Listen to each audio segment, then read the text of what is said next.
और जब अन्याय हुआ तब सबसे बड़ी गलती इस्राएलियों के साथ क्या हो गई?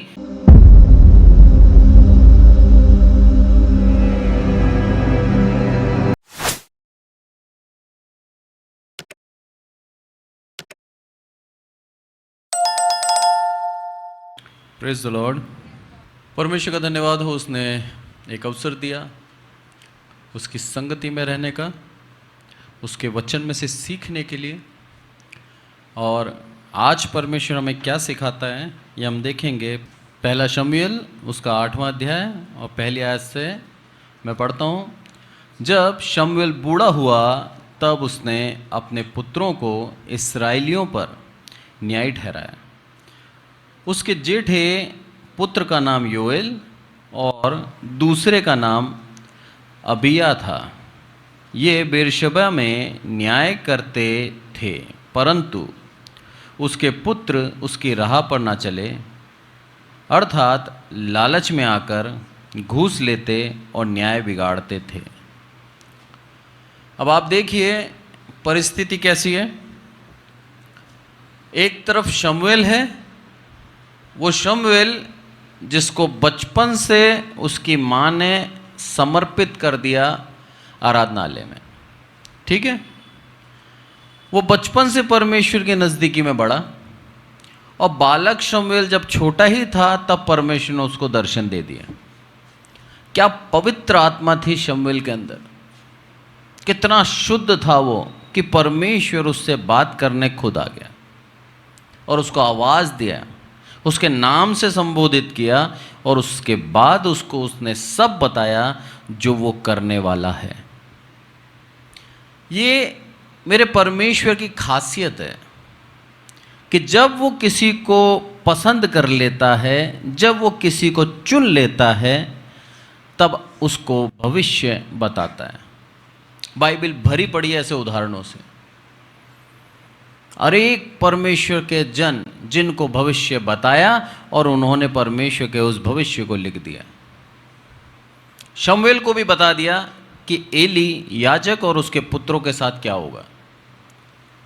उसके बाद यहाँ पर शमूएल बूढ़ा हो चुका है, पूरा जीवन इसने ईमानदारी के साथ परमेश्वर की इच्छा के अनुसार जीवन बिताया। इसके दो पुत्र योएल और अबिया दोनों के दोनों परमेश्वर की राह पर जो शमूएल चलता था ऐसे ना चले। कितना बड़ा दुख है, सोचिए आप। पिता पूर्ण रूप से सिद्ध, पूर्ण रूप से शुद्ध और हर एक प्रकार से परमेश्वर की आज्ञा मानने वाला एक सच्चा दास, और उसके दो पुत्र दोनों के दोनों बिगड़ गए। अब सांसारिक रीति से देखा जाए तो जिन बच्चों के पास अभाव होता है वो उसे पाने के लिए पूर्ण प्रयास करते हैं, और जो बच्चे पर्याप्त मात्रा में उनको हर एक आवश्यकताएं पूरी होती हैं, वो बच्चे कहीं ना कहीं अपने उस वातावरण में जैसे जी रहे हैं परमेश्वर से दूर हो जाते हैं। उसका कारण बताता हूँ, एक उदाहरण से समझते हैं। मान लो मैं हूँ, आज मेरे पास इतना पर्याप्त पैसा है कि मैं जो इच्छा करती है मेरी वो मैं खाना खाता हूँ, जो इच्छा करती है मेरी वो मैं जाता हूँ और सामान खरीद लेता हूँ। मैं परमेश्वर के सामने झुकूंगा, उसकी नज़दीकी में बना रहूँगा, मैं घुटने टेक के उससे मांगूंगा कुछ? आप खुद सोचिए, मैं मांगूंगा क्या? नहीं मांगूंगा। क्यों? क्योंकि मेरे पास पर्याप्त है, पेट भरा हुआ रहता है। तो बच्चा अपनी माँ से पुकार करता है क्या दूध की? नहीं करता। पुकार कब करता है? जब उसका पेट खाली होता है, तब चिल्लाता है, रोता है, और उसकी माँ आती है और उसको दूध पिलाती है। ये मात्र 6 महीने का बच्चा सीख जाता है कि उसकी आवश्यकता के लिए उसको पुकार देनी है। यहाँ पर शमूएल के समय में योएल और अबिया दोनों के दोनों पर्याप्त भोजन, पर्याप्त सब कुछ था। रोज उनके लिए मांस मच्छी थी, रोज उत्तम खाना था, उनको कभी भी अच्छे खाने के लिए प्रार्थना करने की आवश्यकता नहीं थी। जो उनका मन करता था, शमूएल इतना आशीषित था, वो उनको दे दिया करता था। 72 से 72 कपड़े, समाज में सम्मान, और अपनी इच्छा के अनुसार योएल और अबैया जीवन जीने लगे बचपन से। ऐसा नहीं है शमूएल ने उनको नहीं सिखाया, उनको सिखाया। पर जब सब कुछ होता है ना, तब हमारा विश्वास अलग होता है, और जब हमारे पास कुछ नहीं होता तब हमारा विश्वास अलग होता है। ऐसी अवस्था में जब ये बड़े हुए तो इनको समझ में आया कि जीवन के अंदर कुछ भी करना है तो पैसा इंपॉर्टेंट है, क्योंकि इन्होंने बचपन से उस पैसे पे ध्यान दिया, उस अभिषेक पे ध्यान नहीं दिया। वो पैसे से हर एक आवश्यकता ये पूरी करते आए थे। इसी कारणों से इनको पैसे का मोह, पैसों का लालच बढ़ गया। यहां पर साफ साफ लिखा है 3री आयत में, क्या लिखा है? परंतु उसके पुत्र उसकी राह पर ना चले, अर्थात लालच करके घूस लेते और न्याय बिगाड़ते थे। लालच था उनके दिल के अंदर, उनको मालूम था कि मेरे को और चाहिए, ये सब तो है मेरे पास, मेरे को और चाहिए। शमूएल एक संतुष्ट और परमेश्वर का भय मानने वाला एक सभ्य और नम्र इंसान था, और ये दोनों के दोनों परमेश्वर का भय तो छोड़ो, लालच से भरे हुए थे, और ये और पैसा कमाना चाहते थे। परमेश्वर ने हमें पर्याप्त दे रखा है।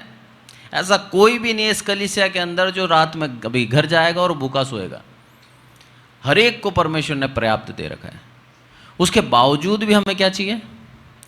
और दे दे प्रभु, और दे दे प्रभु।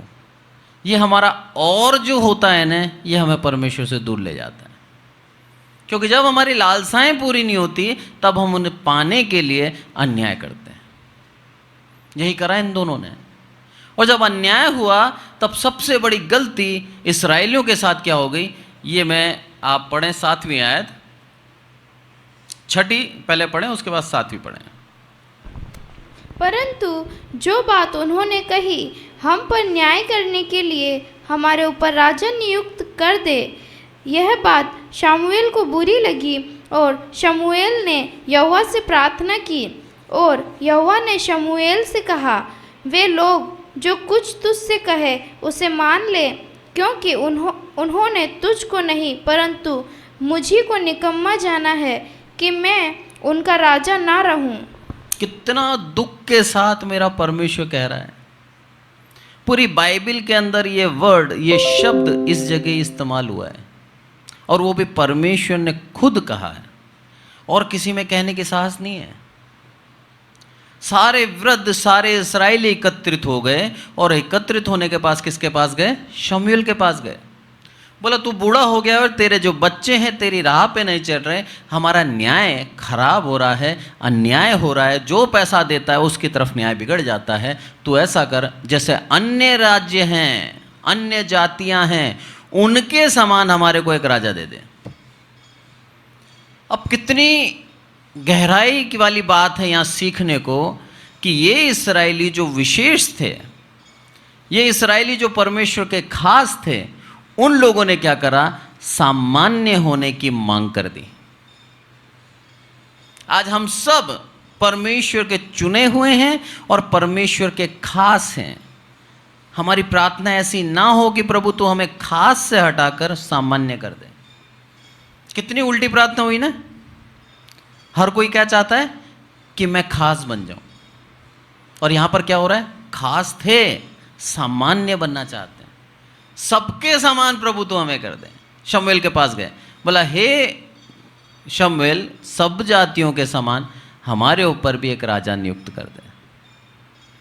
जैसे ही बोला, शमूएल को दिल में लग गई, दुख हुआ उसको, बुरा लगा उसको। क्यों बुरा लगा? क्योंकि वो जानता था कि अभी तक इस इस्राएल का अगुआ वो परमेश्वर था जो सर्वशक्तिमान है, और उससे बड़ा पूरी दुनिया में कोई नहीं है। बोला एक मनुष्य को ये उस परमेश्वर की जगह पर बिठाना चाहते हैं। कितना मन खेदित हुआ उसका कि यहोवा ने शमूएल से कहा, पहले तो उसको बुरा लगा, फिर यहोवा ने शमूएल से क्या कहा, वे लोग जो कुछ तुझसे कहें उसे मान ले। क्या कारण है इसका? परमेश्वर अपने वचनों से बंधा हुआ है। इस चीज को आप देखिए, कितना गूढ़ रहस्य की बात है यहाँ। क्योंकि ऊपर लिखा है सारे इस्राएली एक मन से शमूएल के पास आए। प्रभु यीशु मसीह क्या बोलता है?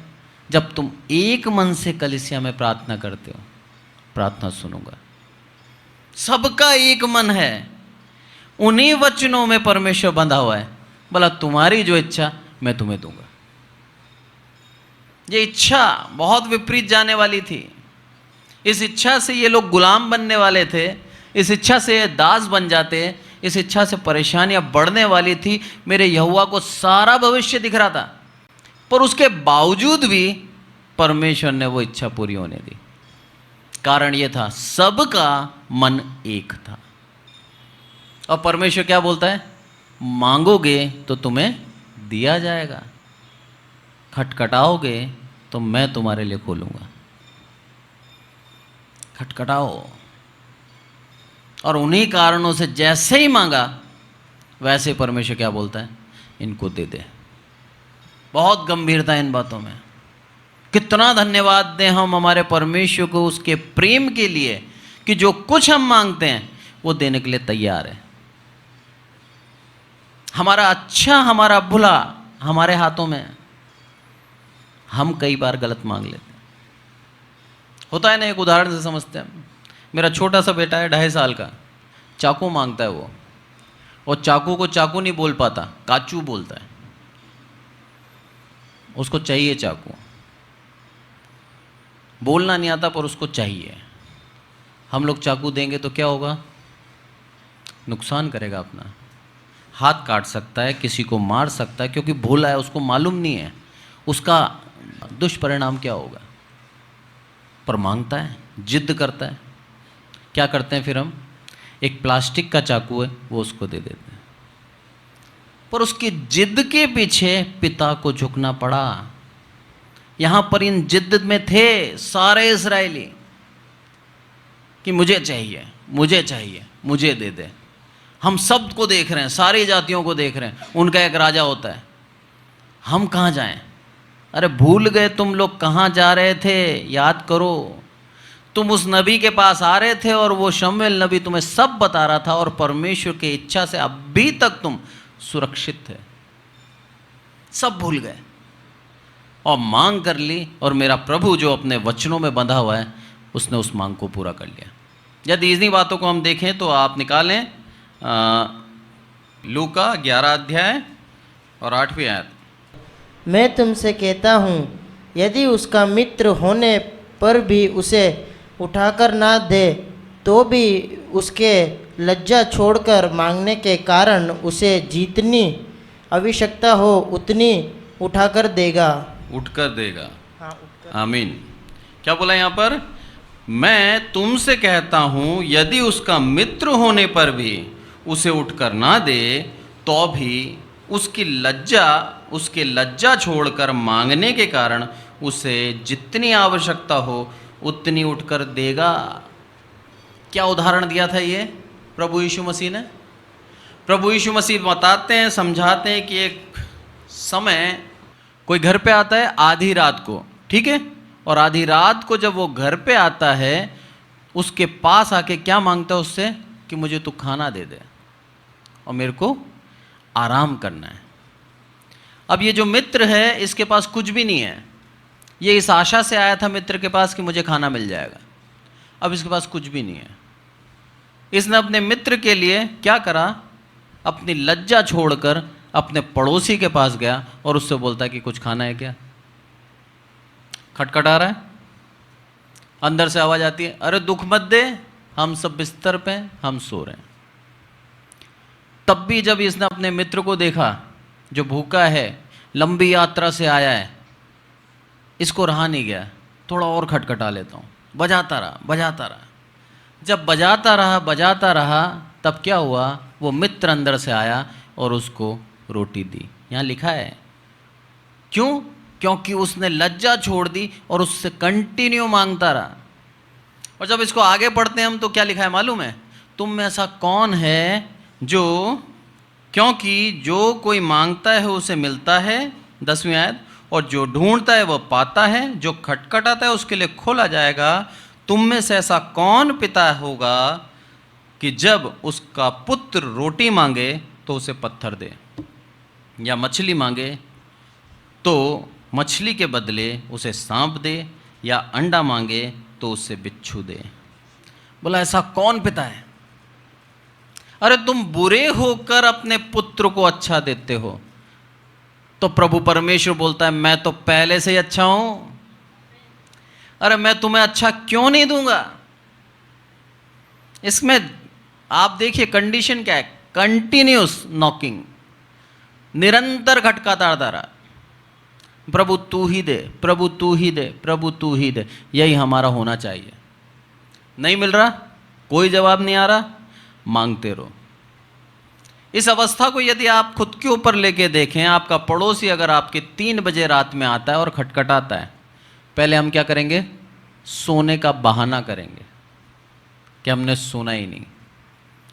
फिर आवाज़ देगा खट खट खट, राहुल जग जा भाई राहुल। राहुल ने सुन लिया पर राहुल सो रहा है। फिर खटखटा रहा है, खटखटा रहा है, राहुल राहुल। राहुल का दिमाग खराब हुआ, विकास से बोलता है, बोला जा उससे बोल दे कि मैं सो रहा हूँ। यही हुआ यहाँ सच्चाई में। फिर विकास आता हो तो सो रहा है, बोलता नहीं राहुल को भेजो एक बार। फिर खटखटा रहा है, तंग आके क्या करेगा राहुल? बोला सोने नहीं देगा, मैं उठ के चला जाऊँ, और जाके उसको जो मांग रहा है वो देना पड़ेगा, क्योंकि हम बुरे हैं। हम एक बार में सही काम नहीं कर रहे, तो भी हम उसकी पुकार का इनकार नहीं कर पा रहे। सोचिए आप, हमने बहाना भी बनाया, हमने झूठ भी बोला, उसके बाद भी हमें देना पड़ गया। तो मेरा प्रभु ना बहाना बनाता है ना झूठ बोलता है, वो क्यों नहीं देगा हमें? बस मांगना है उससे कि हे प्रभु हमें दे, हे प्रभु हमें दे। जैसे ही हम मांगते हैं मेरा प्रभु हमें देता है। यही चीज सिखा रहा है वहां पर। उन लोगों ने मांगा, और मांगने के कारण यहां पर वचन क्या कहता है? मांगोगे तुम्हें दिया जाएगा, और उन्होंने दे दिया, और राजा उनको मिल गया। कितना परमेश्वर का, मैं बोलूँगा कितना बड़ा दिल है, कितना विस्तार है उसमें। जो मांगोगे मैं तुम्हें दूंगा, मना नहीं करूँगा। एक मन से मांग रहे हो, इच्छा से मांग रहे हो, कंटिन्यूस मांग रहे हो, मैं तुम्हें दूंगा। आज प्रभु हमें यही सिखाता है। पर चुनाव हमारे पास है, हम आशीष मांगते हैं या हम गुलामी मांगते हैं। चुनाव आपके पास है। आशीष मांगते हो तो मेरे प्रभु यीशु मसीह के पीछे निरंतर चलते रहो। गुलामी मांगते हो तो इस संसार की चीज़ें मांगते रहो। प्रभु आपको गुलाम कर देगा, दे देगा। वो उनको भी दिया, एक सांसारिक राजा, और वो सांसारिक राजा देने से क्या हुआ? वो गुलामी में आ गए।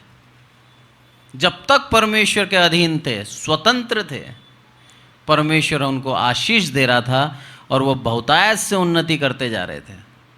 कोई राजा उनके सामने टिक नहीं पाता था, कोई जाति उनको हरा नहीं पाती थी। हर एक जाति के ऊपर विजय प्राप्त करके लोगों के दिल के अंदर इस्राएलियों का भय था। जैसे ही उन्होंने एक सांसारिक राजा मान लिया, उसके बाद कब क्या हुआ? उस राजा की क्षमता, राजा की शक्ति के अनुसार इस्राएलियों को आंकने लगे। अंतर देखिए आप, पहले परमेश्वर था, उसकी शक्ति के अनुसार सब भयभीत थे। अब एक मनुष्य राजा बैठा है, उसकी सामर्थ, उसकी शक्ति के अनुसार पूरे इस्राएलियों का आकलन किया जा रहा है। अब चुनाव हमारे पास है, हमें क्या मांगना है? बहुत ही सोच समझ कर मांगे, क्योंकि यदि मांगोगे, वचन कहता है मिलेगा, वो देगा। दोबारा इसमें आए शमूएल में, और 20वीं आयत पढ़ें, 8 का 20। यहाँ लिखा है, जिससे हम भी और सब जातियों के समान हो जाएं और हमारा राजा हमारा न्याय करे, हमारे आगे आगे चलकर हमारी ओर से युद्ध करे, सब जातियों के समान हो जाएं। विशेष थे, वो अधिकार खो दिया। आज आप और हम सब विशेष हैं, सब परमेश्वर की खास जाति हैं। यदि हम अपने आप को उस शैतान के अधीन कर देते हैं, उस बुराई के अधीन कर देते हैं और परमेश्वर से वो मांग लेते हैं जो हमारी आत्मिक उन्नति के लिए नहीं है, हम सामान्य हो जाएंगे उन संसार के लोगों के समान। फिर हम में और सांसारिक लोगों में कोई भेद नहीं होगा। बहुत बड़ी विचार इन बातों के पीछे छुपा है। क्या बोलता है आगे 22वीं आयत, 8 का 22। यहोवा ने शमूएल से कहा, उनकी बात मानकर उनके लिए राजा ठहरा दे। तब शमूएल ने इज़राइली मनुष्यों से कहा, तुम सब अपने अपने नगर को चले जाओ। तुम सब क्या करो, अब अपने अपने नगर को चले जाओ। सोचो कितनी बड़ी भीड़ आई होगी, अलग अलग नगरों से आए हैं, एक मन होकर आए हैं, पूरे 12 के 12 गोत्र आए हैं, सबको अपने अपने घर भेज दिया। बोलो तुम जाओ। तुम्हारी प्रार्थना जो थी वो परमेश्वर ने सुन ली, अब उसका प्रतिफल वो देने वाला है। हमारी प्रार्थना जब हम मन से करते हैं वो सुन लेता है, पर उसका सही समय है प्रतिफल मिलने का। उसके ऊपर विश्वास रखें, उस विश्वास के साथ मांगे कि मेरा प्रभु देने के लिए तैयार है, क्योंकि वो सच्चा खुदा है और उसे अच्छा लगता है जब हम उससे मांगते हैं तो। क्योंकि जब एक पुत्र अपने पिता से मांगता है, उसको दिल में खुशी होती है कि मेरा पुत्र ने मुझसे मांगा है, और वो उसको देता है। ऐसे स्वर्गीय पिता भी हमसे खुश होता है, प्रसन्न होता है जब हम उससे मांग लेते हैं। तो उसने बोला कि जो तुमने मांगा है वो तुम्हें दिया जाएगा, पर अभी क्या करो, तुम अपने अपने नगर में लौट जाओ। और जब हम आगे पढ़ते हैं तो यहाँ देखिए आप, परमेश्वर ने उनकी इच्छा के अनुसार उनको दे दिया। और वो 10वां अध्याय निकालें और उसकी पहली आयत पढ़ें। तब शमूएल ने एक कुप्पी तेल लेकर उसके सिर पर उंडेला और उसे चूम कर कहा, क्या इसका कारण ये नहीं कि यहोवा ने अपनी निज भाग के ऊपर प्रधान होने को तेरा अभिषेक किया है। शाऊल को चुन लिया गया और उसके ऊपर तेल उंडेल कर उसको अभिषेक कर दिया गया। उन लोगों के लिए जो आशीष दिख रहा था, कुछ सालों बाद उन लोगों के लिए अभिशाप बन गया। परमेश्वर की इच्छा के विरुद्ध जाने का परिणाम देखिए कि सारे इस्राएली कहीं ना कहीं उसके गुलाम हो गए और उनके ऊपर ये राजा अधिकारी बनकर बैठ गया। और यहाँ पर पहला राजा शाऊल है, इसके बाद राजाएं कई आए और प्रभु यीशु मसीह तक राजा बदलते गए। उसके बाद परमेश्वर ने यहूदा गोत्र का राजा प्रभु यीशु मसीह को सदैव के लिए नियुक्त कर दिया। एक बार फिर जो गद्दी हटी थी, उसी गद्दी को दोबारा परमेश्वर ने हासिल करा प्रभु यीशु मसीह के द्वारा। देखिए आपको कितना ज़्यादा परमेश्वर को पसंद है हमारा न्याय करना, कितना ज़्यादा प्रभु हमें चाहता है। जो हक उसने अपनी इच्छा से दे दिया था, उसी हक को उसने अपनी इच्छा से वापस मनुष्यों की डिमांड के अनुसार लिया। उस समय भी परमेश्वर ने मनुष्यों की इच्छा के अनुसार शाऊल को राजा के लिए नियुक्त कर दिया। और न्याय नियम में जब हम जाते हैं, तब प्रभु यीशु मसीह को भी सारे मनुष्यों ने जो उसके ऊपर विश्वास करते थे, उन्होंने चुना। आज हम लोगों ने वापस प्रभु यीशु मसीह को उस गद्दी पे बिठाया है। यही कारण है प्रभु यीशु मसीह गद्दी पे बैठा। आज वो हमारा राजा है। आज हमें कहीं और जाने की जरूरत नहीं है। यहाँ पर राजा की गुण क्या बताएं कि वो हमारे लिए क्या करेगा, युद्ध करेगा। बोल रहे ना इस्राएली, आज हमारा युद्ध कौन करेगा? वो हमारा प्रभु यीशु मसीह करेगा, जिसको हमने खुद ने राजा के पद पे नियुक्त करा है। आज वो राजाओं का राजा है। सोचिए कितना दोबारा घूम के वो पूरा का पूरा सर्कल बनाया। जो पद परमेश्वर का था, उसी को वापस मनुष्यों ने परमेश्वर को दे दिया, क्योंकि वो पछता है एक मनुष्य को राजा बनाकर। पर उसमें साल कितने लग गए मालूम है आपको? कम से कम 1400 से 1500 साल लग गए। 1500 साल तक हम भ्रमित रहे, घूमते रहे, पाप में बने रहे और परमेश्वर को छोड़कर हर एक उन बुराइयों में लगे रहे जिससे हमें श्राप मिला है, आशीष नहीं मिली। क्या आज भी हम यही चाहते हैं कि हमारा 70 साल का जीवन, 60 साल का जीवन, 80 साल का जीवन हम परमेश्वर की नज़दीकी में गुजारने के बजाय गुलामी में गुजार दें? यदि आप चाहते हैं तो आप उससे मांग सकते हैं, वो देने को तैयार है।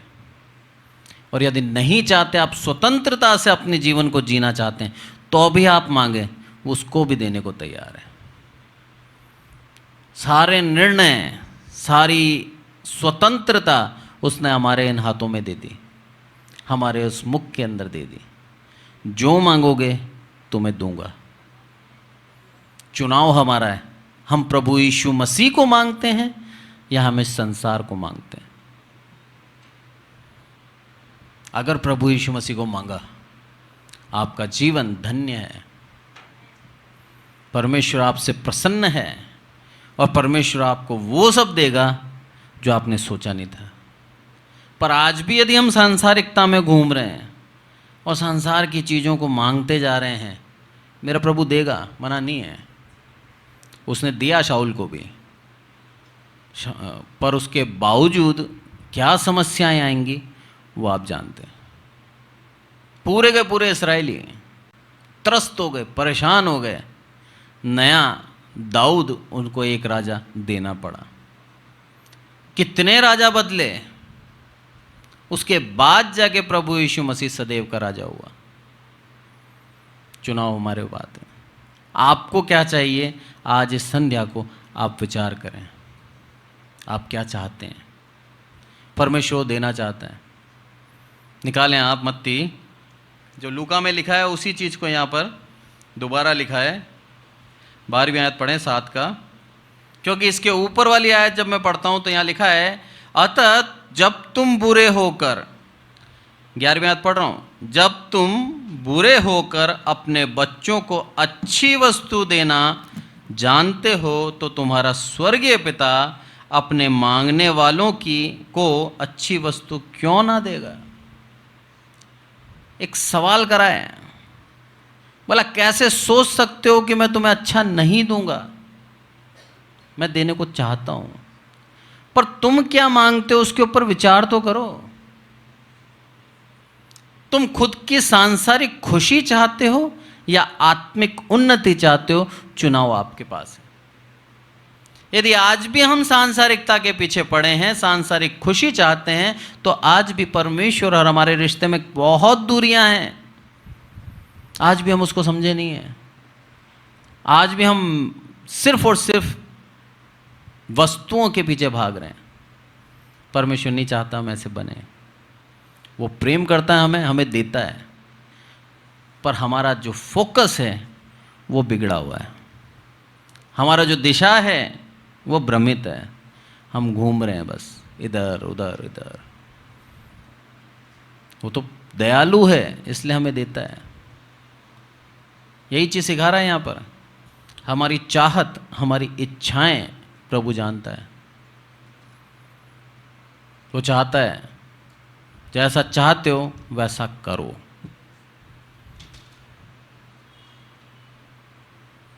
पर उसका प्रतिफल क्या होगा ये ध्यान रखो।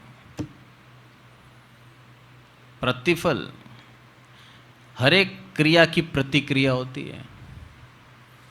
क्या मांगते हो उसका प्रतिफल क्या होगा, सचेत रहो।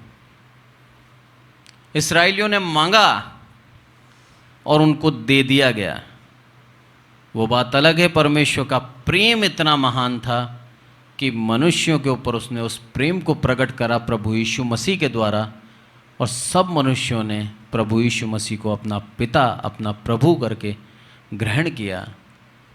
और जैसे ही उसको ग्रहण किया, हमने उसको अपनी उसी राजा की गद्दी पे बिठा दिया।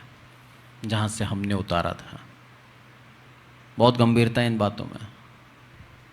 आप चाहो स्वर्ग राज्य जा सकते हो, आप चाहो इस दुनिया के धनाढ्य अमीर बन सकते हो, आप चाहो आप अपने जीवन को गरीबी में बिताकर बुड़बुड़ाते हुए जीवन व्यतीत कर सकते हो, और आप यदि चाहो तो अपने जीवन के अंदर कुछ ना होते हुए भी आनंद के साथ, संतुष्टि के साथ परमेश्वर के नज़दीकी में बढ़ सकते हो।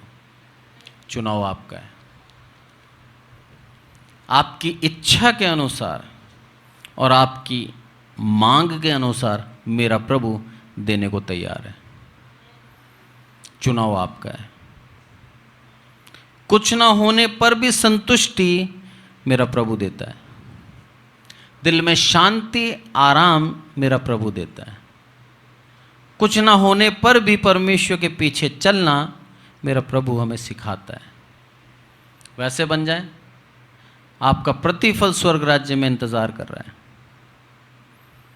या फिर इस संसार के पीछे भाग लें और सांसारिकता को पाने के लिए, सांसारिक अभिलाषाओं को पूरा करने के लिए पूरा जीवन व्यय कर दो। कमाने में लग जाओ, पैसा कमाते जाओ, वस्तुएं खरीदते जाओ, फिर नई वस्तु के लिए कमाओ, फिर दोबारा खरीदो, ये ऐसा ही अपने जीवन को बिताते जाओ। परमेश्वर इसके लिए भी मना नहीं कर रहा है, पर दिशा के विपरीत भाग रहे हैं हम। जैसे कनान देश 40 दिन का था, उनकी दिशा के विपरीत जाने के कारण 40 वर्ष का हो गया। कितना अंतर आ गया? एक दिन एक वर्ष में बदल दिया। जो आशीष थी उसको पाना ना चाहा, उन्होंने वहां पर सारी आवश्यकताओं को पाने के पीछे भागे। हमें अच्छा खाना चाहिए, हमें मांस खाना है, हमें यहीं पर पानी दे। एहसान कर रहे थे वो प्रभु की आज्ञा को मानकर। तू लेके आया हमें, नहीं तो हम तो खुश थे गुलामी में। रोज 2 हंटर ही तो खाते थे, खाना ही तो नहीं मिलता था, छुट्टी तो नहीं थी जीवन के अंदर, पर अपने परिवार के संग खुशी से जी रहे थे। कितनी जल्दी इंसान बदलता है ना। कुछ ना होते हुए फिर उसके ऊपर घमंड करते थे, और जब सब कुछ प्रभु परमेश्वर उनके साथ है तो भी उनको घमंड करना व्यर्थ लगता था। एक बार नहीं बोला उन्होंने पूरे 40 साल के अंदर कि मेरा परमेश्वर मेरे साथ है। वहाँ गुलामी में थे, यहाँ स्वतंत्र है। एक बार नहीं बोला। बोला क्या? बुड़बुड़ाते ही रहे, और उन्हीं बुड़बुड़ाने का कारण 40 दिन का सफ़र 40 साल हो गया। आज आपके जीवन में आशीष यहीं पर है। दरवाज़ा खोलो, आशीष ले लो। पर हम दरवाज़ा खोलते समय बुड़बुड़ा रहे हैं। अरे क्यों आया आधी रात में, क्यों परेशान कर रहा है, अच्छा भला सो रहा था, उठा रहा है मेरे को। रात में कोई रोटी मांगने आता है किसी के पास? कैसा व्यक्ति है यार, नहीं जाना मेरे को। और 15 मिनट आधा घंटा बिस्तर पे लगा देते हैं और वो खटखटा रहा है। वो आशीष है जो खटखटा रही है आपके दीवार पर, दरवाजे पर। हम उस आशीष को खोल नहीं रहे। हम अपने ही बिस्तर पे पड़े पड़े बुड़बुड़ा रहे हैं। रीज़न क्या है? आलस हमें उस आशीष को पाने नहीं दे रहा। चुनाव आपके पास है। जितनी जल्दी खोलोगे, जितनी जल्दी आप उसको दोगे, उतनी जल्दी आशीष लोगे। उस आलस को छोड़कर इस काम को जब करोगे, आशीष मिलेगी। तत्पर होकर दूसरों की मदद करने की सोचोगे, आशीष मिलेगी। अगर इस्राएली बीच में ही अपने गुनाहों की क्षमा मांग लेते और कह देते कि मेरे प्रभु तू हमारे साथ है, इससे बड़ा उत्तम भाग हमें और कुछ नहीं चाहिए, मैं कह रहा हूं दूसरे ही दिन कनान पहुंच जाते। कितनी बड़ी बड़ी अड़चनें आई उनको, कितना घूमना पड़ा उनको, उनके अविश्वास के कारण घूमना पड़ा। आज हमारे जीवन के अंदर भी परेशानियां और मुसीबत हैं, रीज़न अविश्वास है। मेरा प्रभु तो सर्वशक्तिमान था, है और रहेगा। हमारा अविश्वास हमें उस आशीष को पाने नहीं दे रहा। हम परेशान हो रहे हैं, प्रार्थनाएं हो रही हैं, सब कुछ हो रहा है, पर उसके बावजूद भी अविश्वास लेके जी रहे हैं। प्रभु यीशु मसीह क्या बोलता है अपने चेलों से? अरे हे अविश्वासी लोगों, मैं कब तक तुम्हारे साथ रहूंगा, कब तक झेलूंगा तुम्हें। आज वो झेल रहा है कई मसीहों को, एक को नहीं, कईयों को झेल रहा है। बस इसीलिए झेल रहा है कि एक समय में परमेश्वर के पुत्र प्रभु यीशु मसीह को दुनिया के सामने उन्होंने उद्धारकर्ता करके ग्रहण किया था। यही कारण से प्रभु यीशु मसीह झेल रहा है और सोच रहा है, चाहता है कि ये सीखें सच्चाई में मसीहत क्या है, सच्चाई में दीनता क्या है, सच्चाई में नम्रता क्या है, सच्चाई में संसार को त्यागना क्या है, मेरे पीछे चलना क्या है। ये जिस दिन सीख जाएंगे उस दिन आशीष पालेंगे। सारे इस्राएली विशेष थे, सामान्य बन गए अपनी इच्छा से। आज हम भी विशेष हैं। क्या आप सामान्य बनना चाहते हैं? अपनी प्रार्थनाओं को जांचें, कहीं आपकी प्रार्थना आपको सामान्य तो नहीं बना रही है, कहीं आपकी प्रार्थना उन अन्य जातियों के समान तो नहीं है जो वो मांगते हैं। क्या आप वही मांग रहे हैं? परमेश्वर से मांगे कि प्रभु तेरा प्रेम मुझे दे, तेरी दया मुझे दे, तेरी नम्रता मुझे दे दे, तेरा समर्पण मुझे दे दे, तेरा संयम मुझे दे दे। ये प्रार्थना होनी चाहिए हमारी। पर हम मांगते क्या है? प्रभु हमें ये दे दे, प्रभु हमें वो दे दे, ये वस्तु भी हमें दे दे, इससे अपग्रेड भी हमें दे दे। सब नई नई वस्तुएं मांगते हैं हम। मेरा प्रभु देता है, मना नहीं करता, क्योंकि वो हमारा पिता है, हमसे प्रेम करता है। पर वो हमें सिखाना चाहता है इन वस्तुओं से बढ़कर परमेश्वर का व्यवहार, परमेश्वर का नेचर हम मांगे। वो मांग लिया ना, धन्य हो जाओगे, आशीषित हो जाओगे। वो आशीष आपके संग संग चलेगी, फिर मांगने की आवश्यकता नहीं है। अनुग्रह से घिरे रहोगे, मांगने की आवश्यकता नहीं है। उसका तेज आपके मुख से चमकेगा। परमेश्वर आज के वचन से हम सबको आशीषित करें। आइए प्रार्थना करें। हे हमारे प्रभु, हम सबको संभाल कर रखते हैं, इसलिए आपका धन्यवाद मेरे प्रभु। आदर महिमा आपको देते हैं। इस चर्च के लिए प्रार्थना करते हैं मेरे प्रभु। विशेष करके यहाँ बैठे हर एक विश्वासी को आपके हाथों में सौंपते हैं। हमारी इच्छा, हमारी डिमांड सांसारिक ना हो मेरे प्रभु, आत्मिक हो। आप तो हमसे प्रेम करते हैं मेरे प्रभु, एक मन होकर जब हम मांगते हैं आप हमें दे देते हैं।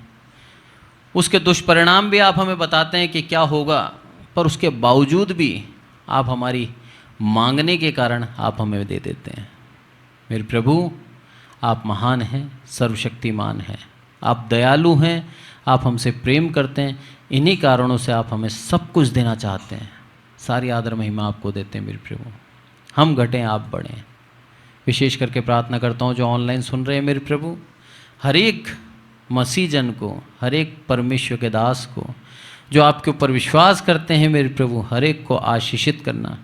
और सच में मेरे प्रभु हमारी प्रार्थनाओं को हम जांचें कि हम क्या मांग रहे हैं।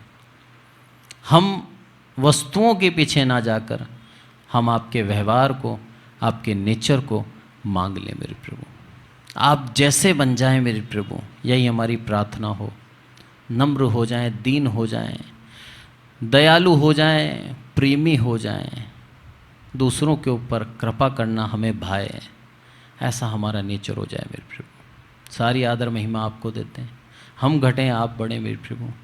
प्रभु यीशु मसीह के नाम से मांगते हैं, आमीन।